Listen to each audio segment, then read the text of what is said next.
O acampamento no solo cinzento.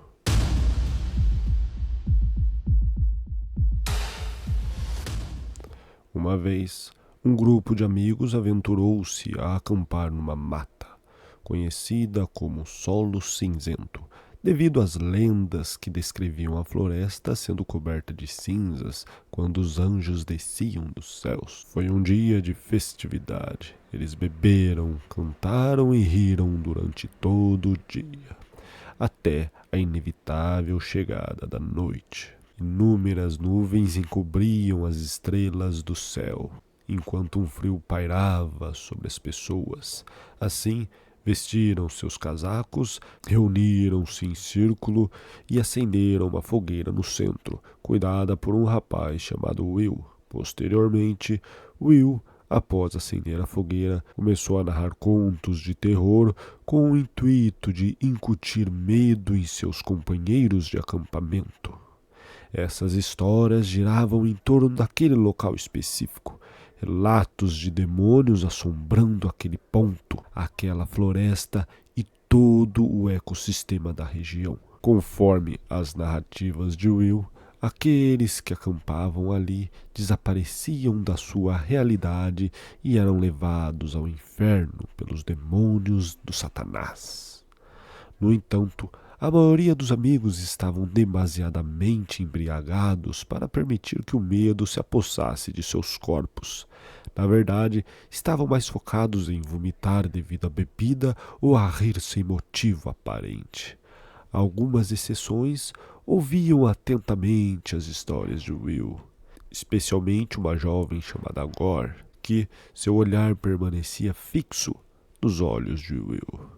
Seus arrepios eram evidentes. O pavor evocado pelas histórias deixava Gore perplexa. Gore continuou a ouvir atentamente as histórias de Will até que, em um vislumbre periférico, conseguiu distinguir uma sombra movendo-se ao redor da fogueira. No entanto, devido ao medo evidente que obscurecia sua mente, ela automaticamente descartou como uma mera criação da sua imaginação, um produto do medo momentâneo que experimentava. Alguns segundos depois, outra sombra foi avistada, e ela alertou todos os seus companheiros sobre o que tinha visto. Talvez não fosse uma criação da sua imaginação, afinal, mas ninguém deu importância. Alguns estavam tão animados que não refletiam sobre quais sombras aleatórias poderiam estar observando-os. Poderia ser a sombra de algum animal ou simplesmente o fruto da imaginação da garota. O próprio contador de histórias não prestou atenção e, ao concluir seus contos, juntou-se à alegria com os amigos. Gore, assentada no mesmo recinto, percebeu uma pressão em seu ombro direito, como se a mão ali repousasse. Instintivamente, voltou-se com espanto e defrontou-se com a criatura revestida de densos pelos negros, olhos penetrantes e amarelados. A entidade ereta parecia atingir 2 metros de altura. Diante daquela visão inédita, Gore se sobressaltou, proferiu um grito e, ao observar seus amigos do lado, preparada para fugir, constatou que todos jaziam prostrados, adormecidos no solo. Após alguns passos em sua corrida, ao olhar para trás, a criatura havia desaparecido. Apesar de seus esforços desesperados para despertar os amigos, Gore não obteve êxito. Enquanto alguns poderiam conjecturar que ela estava em delírio, Gore considerava tal possibilidade e outras conjecturas. Um grito de angústia irrompeu de seus lábios, e ao piscar os olhos, encontrava-se dentro de uma das barracas, deitada ao lado de alguns amigos. A certeza de que tudo não passava de um pesadelo lhe ocorreu. Erguendo-se, ofegante, Gore saiu da barraca, na penúmbria, com a fogueira como a única luminosidade. Sombras moviam-se em torno do fogo, como se dançassem. em sua luz.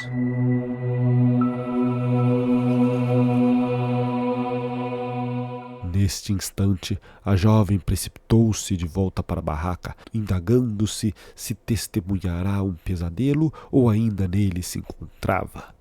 Ao alcançar a tenda, deparou-se com seus amigos que antes repousavam ao seu lado, agora mortos e despidos, manchados de sangue. Um tinha a garganta cortada, o outro a cabeça fendida no meio, o terceiro, sobre o qual fixou os olhos, exibia apenas parte da cabeça, como se o restante tivesse sido devorado. Por fim, havia um último cadáver, cuja cabeça fora arrancada do corpo.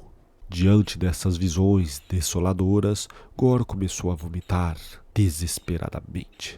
Seus olhos marejaram de lágrimas. Paralisada diante de seus amigos inanimados, sem saber como agir, sem decidir se deveria sair da barraca ou permanecer ali.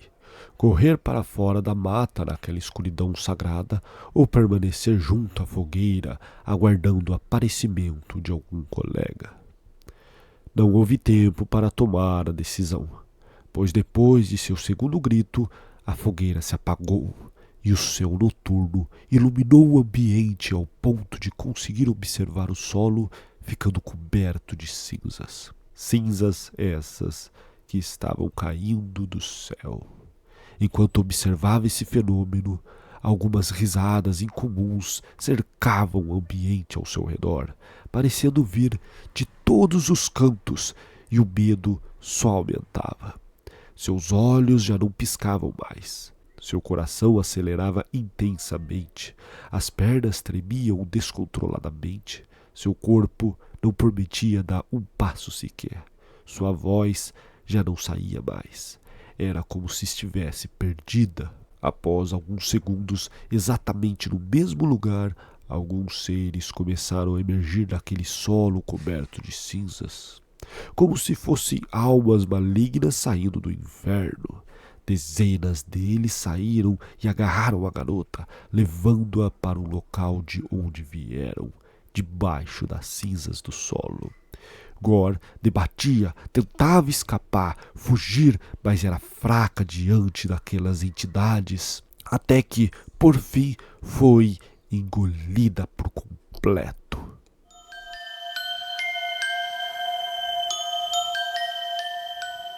Na manhã seguinte, meus amigos e eu acordamos normalmente, sem nenhuma gota de sangue em corpo algum. Sentimos falta da nossa amiga, Gor, e procuramos por horas, mas não encontramos nenhuma pista. Ao partirmos, acionamos a polícia. Durante um mês inteiro, buscas foram realizadas pela garota e sem sucesso. Ela havia desaparecido por completo. Um ano após o ocorrido, eu, Will, fui sozinho numa manhã de domingo para o mesmo local onde acampamos naquela ocasião. Exatamente onde a fogueira foi acesa, havia uma árvore, e nesta árvore estava uma garota com uma corda amarrada no pescoço.